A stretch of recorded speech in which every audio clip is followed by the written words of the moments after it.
प्रेम प्रणाम नमस्कार और वेरी गुड मॉर्निंग तो सभी मित्रों को। आज का मौसम बड़ा खुशगवार है, बहुत प्यारा है। गर्मी तो है लेकिन हल्के हल्के हवा के झोंके। हम जब पसीने में अभी पसीने में हूँ, एक लंबी वॉक करके सोचा ज़रा 2 पल विश्राम किया जाए। यहाँ बैठा और 1-2 घूंट पानी पिया तो सोचा चलो बहुत दिन हो गए इस जगह पर बैठकर, पता नहीं 1-2 साल हो गया है। यहाँ मैंने और भी वीडियो बनाई थी। खैर ये तो परिवर्तनशील है जगत, सब कुछ समान नहीं रहता है, पल पल बदलता है। तो बरस 2 बरस की क्या बात है। लेकिन ये बेंच, ये पार्क जाना पहचाना सा लगता है। सुनसान है, दिखाई देता है, सुनसान रास्ते दिखाई देते हैं, लेकिन ये सुनसान नहीं है, ये भरपूर है और हमसे अनजान भी नहीं है। देखिए ना, पंछी अपनी धुन में अपना गीत गाते हैं, चहचहाते हैं। मनुष्य है और मनुष्य का जगत है, इतना विकृत हो गया है, इतना सब गड़बड़ कर रखा है लोगों ने, ना मालूम किस किस नाम पर, कभी मजहब के नाम पर, कभी राजनीति के नाम पर, कभी मुल्क के नाम पर, जात पात के नाम पर। इंसान इतना बटा हुआ है कि ना खुद जीता है ना दूसरों को जीने देता है। जंग जारी है, कहीं ना कहीं लड़ाई चलती रहती है। कोई किसी मुल्क पे कब्जा करना चाहता है, कोई किसी और पे कब्जा करना चाहता है, कोई अपना मार्केट बढ़ाना चाहता है। मौत का सामान बढ़ता चला जा रहा है। मौत का सामान हमने इकट्ठा बहुत कर लिया है और बड़े बड़े हथियार बनाए जा रहे हैं। एक दूसरे से डरते हैं, उसके पास अगर इतनी बड़ी ताकत है कि वो हमारा पूरा देश 2-4 धमाकों में तबाह कर सकता है, तो हमको उससे ज़्यादा ताकत होनी चाहिए हमारे पास। इतनी कंपटीशन है एक दूसरे से, इसका नतीजा क्या निकलेगा? थोड़े बहुत समझदार लोग हैं जिनके कारण सब चल रहा है, नहीं तो जो एकदम कहना चाहिए फेनाटिक कट्टरपंथी, वो तो हजारों साल से लूट मार डकैती, खून खराबा, लोगों को कन्वर्ट करना, ये देखकर इंसान पर बड़ा ताज्जुब होता है कि क्या हो सकता है और क्या हो गया है। हमारी बहुत सारी बातें हैं जो मैं संक्षिप्त में कभी कभी कविताओं में किया करता था, क्योंकि ऐसे तो कहना जाओ तो घंटे लग जाएंगे, लेकिन इंसान की जो फितरत है, स्वभाव है, वो कहीं प्रकृति से जुड़ा है, फितरत से टूटा है। इंसान अपडेटेड हो गया है ना, उखड़ गया है, जमीन से उसका संबंध नहीं रहा। उसका कारण है कि अंधविश्वास। तो जैसे याद आई ये पंक्तियाँ कि न बुरा हुआ पैदा, न भला है आदमी, न बुरा हुआ पैदा, न भला है आदमी, अलग अलग सांचों में खड़ा है आदमी। आदमी को आदमी से नफरत है किस लिए? आदमी को आदमी से नफरत है किस लिए? कई गलत फहमियों में मुब्तला है आदमी। हम सब गलत फहमियों के शिकार हैं। हमारे पास कोई चॉइस नहीं थी, बचपन में कोई चुनाव नहीं था। जो भी हमारे आसपास लोग बोलते थे, बात करते थे, समझते थे, समझाते थे, हमने उन्हीं को सच मानकर धोखे में रह गए। सच्चाई कुछ और है, हमें सिखाया गया कुछ और है। और जब तक हमने जो सीखा है उस पर हम संदेह न करें, शक न करें, सवाल न उठाएं, तब तक सत्य की, सच्चाई की खोज कैसे हो? कुछ मित्र मुझे कभी कभी फ़ोन पे बात होती है तो बोलते हैं स्वामी जी आजकल आप लिखते नहीं हैं, बोलते नहीं हैं, पुरानी तो पोस्ट हम पढ़ चुके हैं, उन्हें आप बार बार शेयर कर देते हैं। मैं तो बार बार शेयर नहीं करता, लेकिन फेसबुक वाले मुझे दिखा देते हैं कि भाई आज के दिन क्या है, आज 25 है, शायद 25 जून है, तो पिछले साल 25 जून को मैंने क्या लिखा था, क्या कहा था, या 10 साल पहले। अब तो ये टैबलेट यूज़ करते करते मुझे 2014 से मैंने शुरू किया था, तो 12 साल हो गए हैं। बहुत कुछ कहा भी है और कुछ रह भी गया है, लेकिन जब मैंने देखा कि मुझसे अच्छे कहने वाले हैं, अच्छे बोलने वाले हैं, ज़्यादा जानकारी रखते हैं, ज़्यादा उन्होंने स्टडी की है, अधिक पढ़े लिखे हैं और खूब उन्होंने हिस्ट्री को, मानव इतिहास को जो हमारे द्वारा लिखा जाता है, अब इतिहास में कितनी सच्चाई है, कितना झूठ है, क्योंकि सारा इतिहास सच भी नहीं है। समय समय पर लोग बदलाव करते रहे हैं, और जब वो कोई ऐतिहासिक घटना का जिक्र करता है, लिखता है किताबों में, और जब कोई दूसरा उसका अनुवाद करता है अंग्रेजी में, उसकी भाषा, उसके शब्द, उसके मानी बदल जाते हैं। लिखने वाला कुछ और कहना चाहता है, पढ़ने वाला कुछ और समझता है, और अनुवाद करने वाला, ट्रांसलेशन करने वाला कुछ हेर फेर हो जाती है। अगर वह किसी आइडियोलॉजी का शिकार है, किसी विश्वास को मानने वाला है, हिंदू है, मुस्लिम है, ईसाई है, यहूदी है, एथीस्ट है, तो वो अपने ढंग से व्याख्या करता है। और लिखने वाले ने किस सदी में क्या लिखा था, वो किस आइडियोलॉजी से, किस विश्वास से, किस फेथ से, कौन से धर्म से, कौन से मूल से बिलोंग करता है, कहाँ पैदा हुआ, उसकी परवरिश क्या हुई है, उसके आधार पर वो लिखता है। तो फिर जब कोई बादशाह आता है, सम्राट आता है, कब्जा कर लेता है, तो वो सारे पुराने के सामने बिठा देता है, और नए नए दरबारियों को लिखने के लिए बिठाता है, जो उसकी प्रशंसा में, उसकी तारीफ में झूठी झूठी बातें लिखें, क्योंकि वो महान बनना चाहता है, महान दिखाना चाहता है। भले ही उसने लाखों करोड़ों को मारा हो, लूटा हो, बलात्कार किया हो, सताया हो, लेकिन वो भी अपनी तारीफ में बड़ी बड़ी बातें लिखवाना चाहता है। तो जितने भी सम्राट, जितने भी बादशाह, जितने भी किंग हुए हैं, हम उन्हें किंग कहते हैं, क्वीन कहते हैं, लेकिन उनके पीछे का इतिहास देखो। उन्होंने जो किया है वो सिर्फ लुटेरे थे, ताकत इकट्ठी की, समूह बनाया, ग्रुप बनाया, और जितना ग्रुप बढ़ता गया, बड़ा समूह होता है, हजारों लाखों उनके कब्जे में आ गए, तो फिर उन्होंने लड़ाई करना शुरू कर दिया, जंग करना, युद्ध करना, जिसको बोलते हैं क्रूसेड। ईसाइयत ने तो बड़े क्रूसेड किए हैं किसी ज़माने में। देखिए ना, मैं जहाँ आज बैठा हूँ ब्रिटेन में, इंग्लैंड में, एक ज़माना था कि कई देशों पे उनका राज होता था, लेकिन अब पासा पलट गया है। बहुत लूटा। जितनी समृद्ध इंग्लैंड की वो आर्थिक व्यवस्था थी, अभी भी कई रूपों में अभी भी काफ़ी इनकी आर्थिक स्थिति बेहतर है, लेकिन धीरे धीरे इनका पतन शुरू हो गया है, यानी कि उल्टी गिनती शुरू हो गई है। जिन लोगों पर इन्होंने राज किया था, वो फिर उनके मुल्क को स्वतंत्रता दे दी थी। इन्हें काम करने वाले लोग चाहिए थे। छोटा सा मुल्क है तो उनको आने दिया। कई रिफ्यूजी बन के, शरणार्थी बनकर आए, कोई वर्क परमिट पे लेकर आए।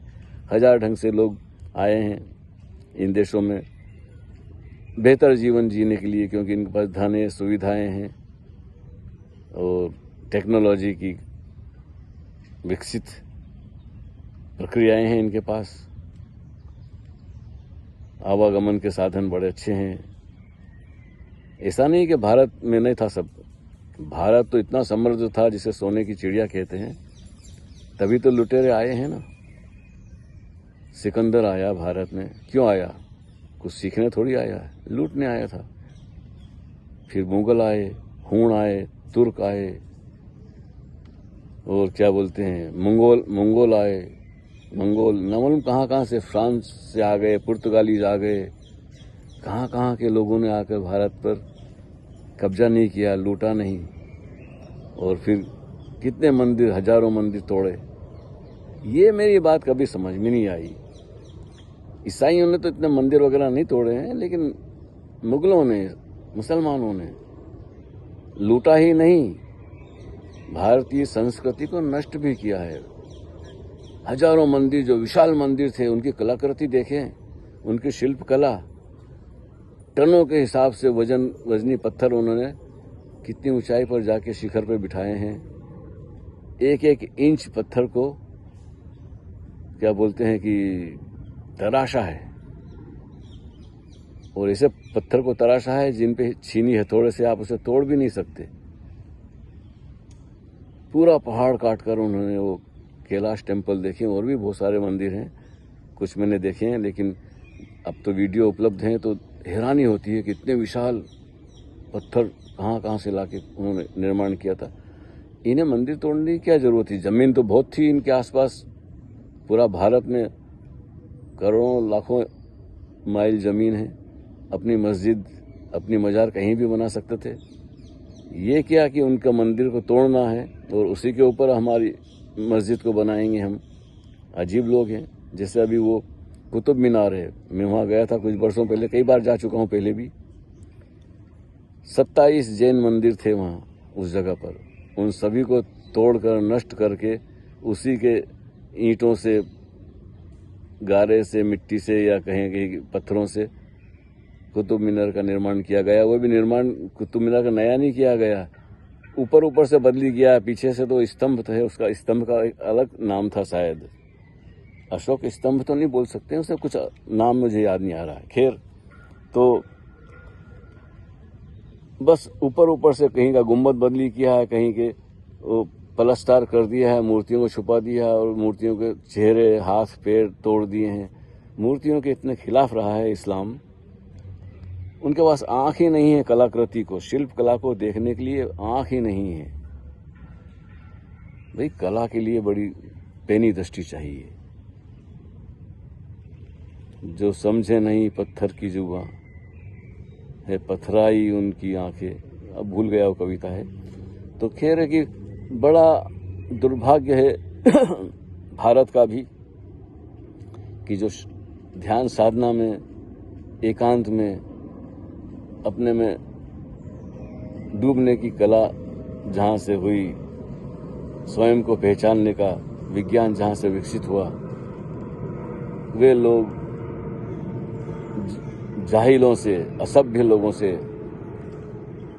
जो बिल्कुल जंगली थे, उनसे मुकाबला नहीं कर पाए, क्योंकि वो तो प्रेम की भाषा जानते ही नहीं। तो वो तो सिर्फ लूट मार की, कत्लेआम की, आपकी स्त्रियों को जबरदस्ती छीन कर ले जाने की, गुलाम बनाने की, उनकी जो कहना चाहिए कि प्रोग्रामिंग है, कुछ और ढंग से हुई है। वो प्यार वगैरह नहीं, ऊपर की बात अलग है कि भाईचारा हो, तो वो एक अलग ढंग है। कहानी बड़ी लंबी है। खैर, मैं कुछ और कहना चाहता था, आज सुबह की बखान करने बैठा था, लेकिन क्या करें, लोग पूछते हैं मैं बोलता क्यों नहीं। बोलूँगा तो बोलेंगे आप ऐसी बातें करते हैं, हम तो सब हिंदू मुस्लिम भाई भाई, और हम भाईचारे से, गंगा जमनी तहजीब। लेकिन देखिए, भारत ही नहीं, पूरी दुनिया में जहाँ जहाँ इस्लाम गया है, वहाँ वहाँ मुसीबत आई है, और लोगों ने जानबूझकर ऐसी घटनाएं छुपाई है। अभी लंदन की या इंग्लैंड की बात है, कितने वर्षों से छोटी छोटी लड़कियों के साथ दुष्कर्म हुआ है, लाखों के हिसाब से है, 2.5 लाख तो उनका आंकड़ा है। और जिन लोगों को पकड़ा है दुष्कर्म करने के लिए, बलात्कार को छोड़ भी दिया गया। और कई लोग बोलते हैं तो लड़कियों का दोष, क्योंकि छोटे छोटे कपड़े कर निकल के क्यों निकल जाती है। अब भाई, आज़ाद मुल्क है, यहाँ की सभ्यता अलग है, उनकी जो जीने का ढंग अलग है, लेकिन ये आए हैं बुरके में रहने रखने वाले अपनी स्त्रियों को।